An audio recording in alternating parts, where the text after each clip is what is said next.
Foundations of Amateur Radio. A phrase I hear regularly is "life's too short for QRP," and today I think that it's appropriate to start a conversation about that sentiment.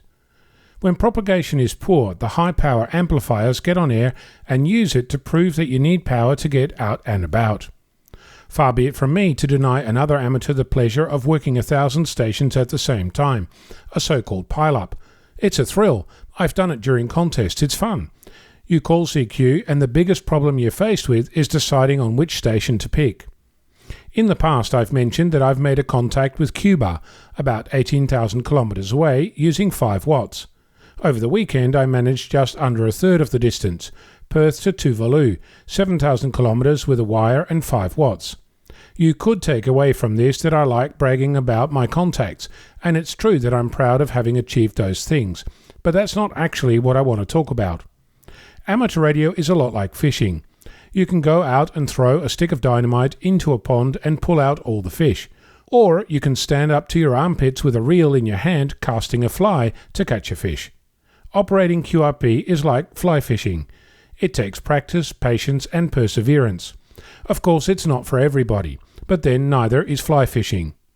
If you hold an introductory amateur radio license like I do, the rules of engagement restrict how much power you're allowed to use.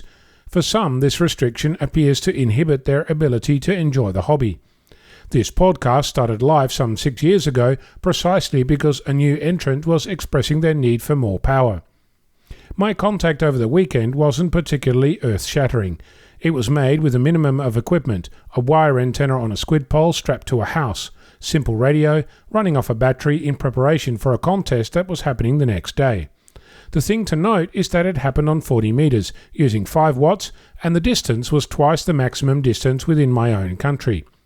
This means that any amateur who is starting out can achieve the same thing.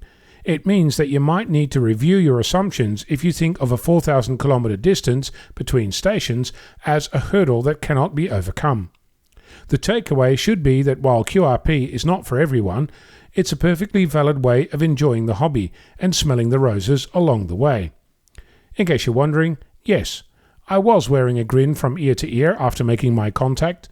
Better still, I didn't have to kiss any fish. I'm Ono, Victor Kilo 6, Foxtrot Lima Alpha Bravo.